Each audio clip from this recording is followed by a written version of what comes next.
Hi అండి. ఈరోజు నేను రంజాన్ స్పెషల్ అయిన అందరి ఫేవరెట్ మటన్ హలీం చేశాను. మీరు కూడా చేయాలనుకుంటే చూసేయండి. ప్రాసెస్ చాలా టేస్టీగా మార్కెట్ స్టైల్లో ఇంట్లోనే చేసుకోవచ్చు. మీరు కూడా చేయండి. కావాలంటే మీకు ఇష్టమైతే ఇంట్లోనే ఒకసారి ఇలా ట్రై చేసి చూడండి. చాలా బాగా కుదురుతుంది, చాలా టేస్టీగా ఉంటుంది. దీనికోసం ఒక ప్యాన్ పెట్టుకొని అందులో ఒక 4 టేబుల్ స్పూన్ గోధుమ రవ్వ వేసుకొని అండ్ ఒక 4 టేబుల్ స్పూన్ గోధుమ రవ్వ పెట్టుకొని ఒక 12 లేదా 15 బాదాంలు వేసుకొని అండ్ బార్లీ పప్పు ఒక 2 టేబుల్ స్పూన్ ఉంటే వేయండి, లేదంటే ఆప్షన్. నా దగ్గర ఉంది కాబట్టి వేసాను. తర్వాత ఒక టేబుల్ స్పూన్ ఎర్రపప్పు వేసుకోవాలి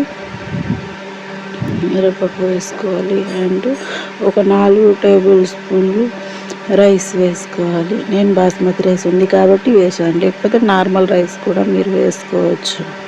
అండ్ ఒక టేబుల్ స్పూన్ శనగపప్పు వేసుకోవాలి అండ్ ఒక 4 టేబుల్ స్పూన్ల మినప్పప్పు వేసుకోవాలి. వీటన్నింటిని కలిపి బాగా వాష్ చేసుకొని ఒక గంట సేపు పక్కకు పెట్టుకోవాలి.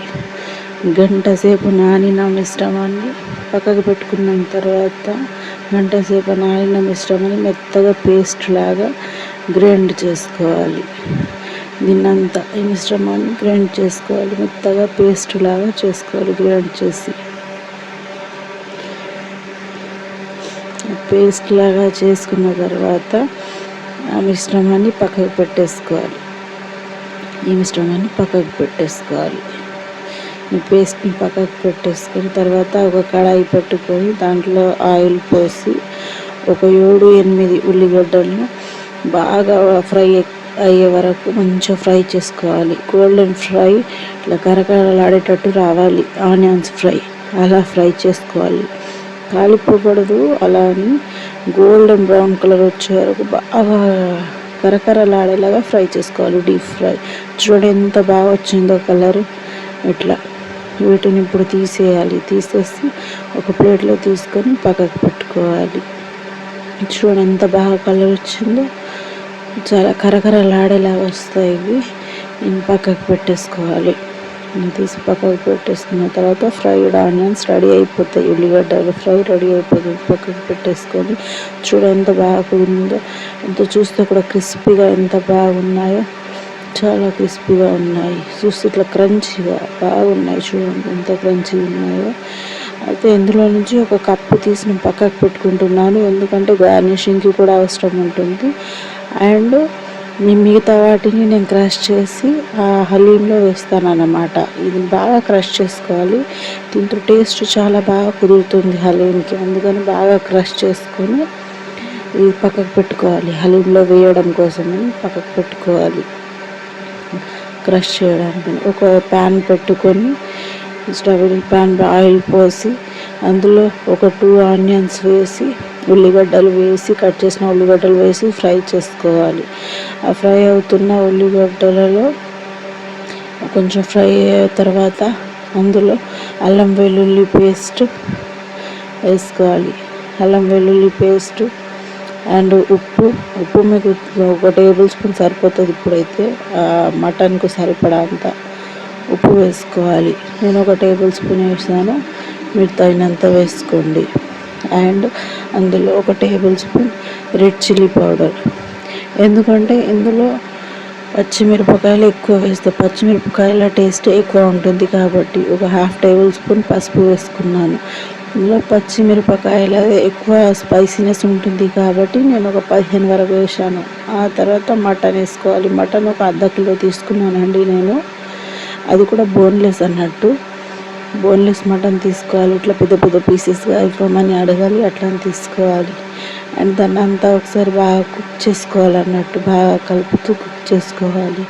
అలా ఒక 5 to 10 minutes కుక్ చేసిన తర్వాత అందులో ఒక 2 cups పెరుగు వేసుకున్నాను. నేను 100 grams పెరుగు వేసుకున్నాను. మీరు 100 grams వేసుకోవచ్చు, అంతకంటే ఎక్కువ వేసుకోవాలి అనుకుంటే కూడా వేసుకోవచ్చు. బట్ నేను 100 grams వేసాను పెరుగు. దాన్ని బాగా మిక్స్ చేసుకొని అందులో గరం మసాలా పౌడర్ 1 స్పూన్, ఒక మిరియాల పౌడర్ 1 స్పూన్ వేసుకోవాలి. దాన్ని బాగా కలుపుకొని ఆ కర్రీని బాగా కలుపుకొని అందులో తగ్గట్టు లీటర్న్నర నీళ్లు పోసుకోవాలి. దానికి ఆ మటన్ ఉడికేంత వరకు, మటన్ బాగా ఉడకాలి అంటే 1 లీటర్న్నర వాటర్ పోసుకొని అందులో ఇట్లా గ్రైండ్ చేసినవి కాకుండా ఇట్లా నార్మల్ సాదాగా ఉండే మిరియాలు కూడా ఒక 20 వరకు వేసుకోవాలి. 10 లేదా 20 వరకు వేసుకోవాలి. తర్వాత కొత్తిమీర పుదీనా వేసిన తర్వాత కుక్కర్ మూత పెట్టేసి ఒక 30 to 35 మినిట్స్ దాన్ని బాగా కుక్ అయ్యేలా చూసుకోవాలి. మటన్ ఎలా అంటే ఇట్లా బాగా కుక్ అవ్వాలి.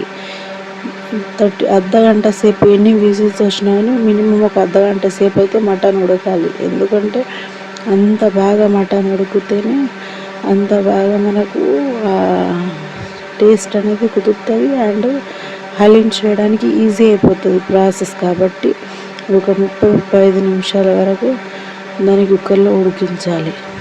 చూడండి ఎంత బాగా ఉడికిందో ముక్క చూపిస్తా. ఇలా ఉడకాలి ముక్క. ఇలా ఉడికితే కరెక్ట్ ప్రాసెస్కి మనకు సరిపోతుంది అన్నమాట. చూడండి ఎంత బాగా ఉడికిందో, అట్లా ఉడకాలి. అండ్ ఇప్పుడు ఆ పైన ఉన్న ఆయిల్, ఆ కర్రీది షోర్వా ఉంది చూడండి, అది మొత్తం తీసి ఒక కప్లో పక్కకు పెట్టుకోవాలి. ఎందుకంటే అది గార్నిషింగ్కి అన్నట్టు, పైనుండి హలీంకి గార్నిషింగ్ చేస్తారు దాంతో, అందుకని అది మొత్తం తీసి పక్కకు పెట్టుకోవాలి. అది ఒక కప్పులో పక్కకు తీసి పెట్టుకున్న తర్వాత ఈ కర్రీని మొత్తం స్మాష్ చేసేయాలి. మొత్తం పప్పు కర్రతో మొత్తం స్మాష్ చేసేయాలి. లేదా బ్లెండర్ ఉంటే బ్లెండ్ కూడా చేసుకోవచ్చు. పప్పు కర్రతో అంటే నార్మల్గా బాగా కుదురుతుంది అన్నట్టు.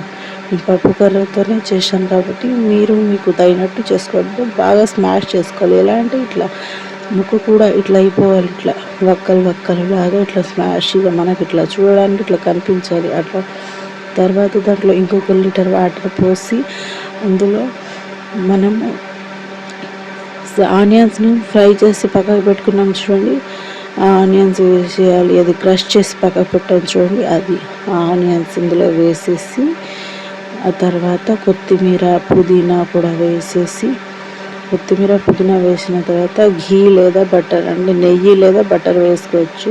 నా దగ్గర 2 ఉన్నాయి కాబట్టి కొంచెం వేస్తాను. ఆప్షనల్, ఇది వేస్తే వేయండి, లేదు బట్ నేను టేస్ట్ కోసం అని వేస్తున్నా. తర్వాత దాన్ని మిశ్రమాన్ని బాగా కలిపేసి అది బాయిల్ అయ్యే వరకు ఉంచండి. ఉంచాలి.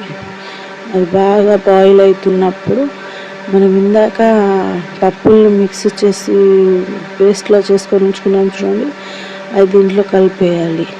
అది పోస్తూ కలపాలి, లేదంటే ఉండల్లాగా తయారవుతుంది అది. అందుకని అది పోస్తూ ఇలా కలుపుతూనే ఉండాలి కొంచెం సేపు, లేదంటే పూరా ఉండల్లాగా వస్తుంది. తర్వాత 1 టేబుల్ స్పూన్ ఉప్పు అప్పుడు 1 టేబుల్ స్పూన్ వేసాం కదా, ఇప్పుడు సరిపడా వేసుకోవాలి ఉప్పు. అండ్ చూడండి బాగా కలుపుతా, మిశ్రమం దగ్గరకు వచ్చేస్తుంది చూడండి. అట్లా ఎంత ఉడుకుతో అంత దగ్గరకు వస్తుంది ఆ మిశ్రమం. తర్వాత ఆనియన్స్ను ఫ్రై చేసుకున్న ఆయిల్ ఉండే చూడండి, అది పైనుంచి పోసుకోవాలి. టేస్ట్ బాగా కుదురుతుంది దాంతో. దీన్ని కలుపుతూనే ఉండాలి, అది మొత్తం దగ్గరకు అయ్యే వరకు కలుపుతూనే ఉండాలి దాన్ని. అప్పుడప్పుడు అడుగు పడుతుంది కూడా, బాగా కలపాలి. తర్వాత ఒక నిమ్మకాయ పిండుకోండి. నేను 2 పిండాను, మీరు మీ టేస్ట్కి సరిపడా పిండుకోవచ్చు. అండ్ తర్వాత దాన్ని బాగా కలుపుతూనే ఉండి అది ఎంత దగ్గరకు అయితే అంత టేస్టీగా తయారవుతుంది అన్నమాట. చూడండి సగం చేసేసాను దాన్ని, అంత దగ్గరకు అయ్యేలా చూడాలి. ఇంత హాఫ్ క్వాంటిటీ అయింది. ఇప్పుడు ఇలా కలుపుతూనే మన హలీం రెడీ అయిపోతుంది అన్నమాట. చూడండి ఎంత బాగా కుదిరిందో హలీం. సేమ్ మన మార్కెట్లో అమ్మే హలీం లాగానే ఎంత బాగా రెడీ అయిందో చూడండి. చూడడానికి కూడా ఎంత టేస్టీగా, ఎంత యమ్మీగా కనబడుతుందంటే ఒకసారి మీరు కూడా ట్రై చేయండి ఇంట్లో. చాలా బాగా వస్తుందండి. మనకు మార్కెట్ క్వాంటిటీలో కంటే ఇంట్లో చేసుకుంటే ఎక్కువ క్వాంటిటీలో వస్తుంది అండ్ హెల్దీ అండ్ టేస్టీ కూడా. ఇప్పుడు పైనుంచి ఆ గార్నిషింగ్కి ఆ షోర్వా వేసుకోవాలి. తీసి పక్కకు పెట్టుకున్నాం చూడండి, అది వేసుకోవాలి. అది వేసుకొని తర్వాత ఆనియన్స్ అండ్ కొత్తిమీర, పుదీనా, మిరపకాయలు నేను గార్నిషింగ్లా చేస్తున్నాను అన్నమాట. మీకు ఆ మార్కెట్ లాంటి ఫీలింగ్ రావాలి అని నేను అలా గార్నిషింగ్ చేస్తున్నాను అన్నమాట. చూడండి మన హలీం ఇంట్లోనే ఎంత చూడడానికి ఎంత టేస్టీగా ఎంత యమ్మీగా కనబడుతుందో మన టేస్టీ అండ్ హలీం తయారైపోయింది. చూడడానికి కూడా ఎంత బాగా కనబడుతుంది, టేస్టీ అండ్ యమ్మీ. ఒకసారి మీరు కూడా ట్రై చేసి చూడండి, చాలా బాగా కుదురుతుంది. మనకు మార్కెట్ స్టైల్లో మార్కెట్ లాగానే ఇంట్లోనే చాలా బాగా కుదురుతుంది. ఒక్కసారి ట్రై చేశారంటే మీరే మళ్ళీ మళ్ళీ చేస్తారు ఈ ప్రాసెస్ ఇంత ఈజీయా అనుకొని.